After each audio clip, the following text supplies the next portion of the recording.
ఎప్పుడైనా సరే ఏ రాష్ట్రంలో అయినా ఒక ప్రజా ఉద్యమం అనేది ప్రజల నుంచి వచ్చినప్పుడు ప్రతిపక్షంలోనే అందిపుచ్చుకుంటాయి, వాళ్ళని రెచ్చగొడతాయి. ఇప్పుడు కాంగ్రెస్ పార్టీ కూడా గతంలో ఏదైనా నిరుద్యోగులు రైతులు ఆందోళన చేసినప్పుడు ప్రభుత్వాన్ని ఇరుకున పెట్టాలని చూస్తారు కదా.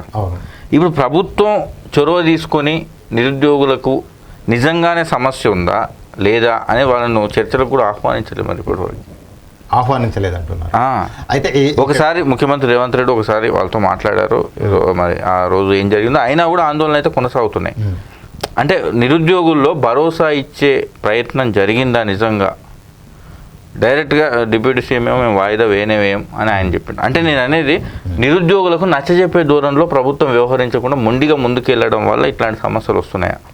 ఇప్పుడు నిరుద్యోగులు ఏంటంటే మీరు చెప్పిన పాయింట్ ఒకటే, మీరు చెప్పింది ఇప్పుడు ప్రభుత్వము ఒక నియంతృత్వంగా పోతుందా ఏంటి అనే భావంలో అంటే నిరుద్యోగ లోకం అనుకుంటుంది. వీళ్ళు చిత్తశుద్ధిగా అరే కాంగ్రెస్ పార్టీ ప్రభుత్వం మేము పవర్లోకి వచ్చినాం, మాకు నిరుద్యోగులకి మంచి చేయాలనే ఉద్దేశం మాకు ఉంది, మేము నోటిఫికేషన్లు కూడా ఇచ్చినాము, దాన్ని ఒక మిస్గైడ్ చేసారు వాళ్ళని ఎవరు నిరుద్యోగులు.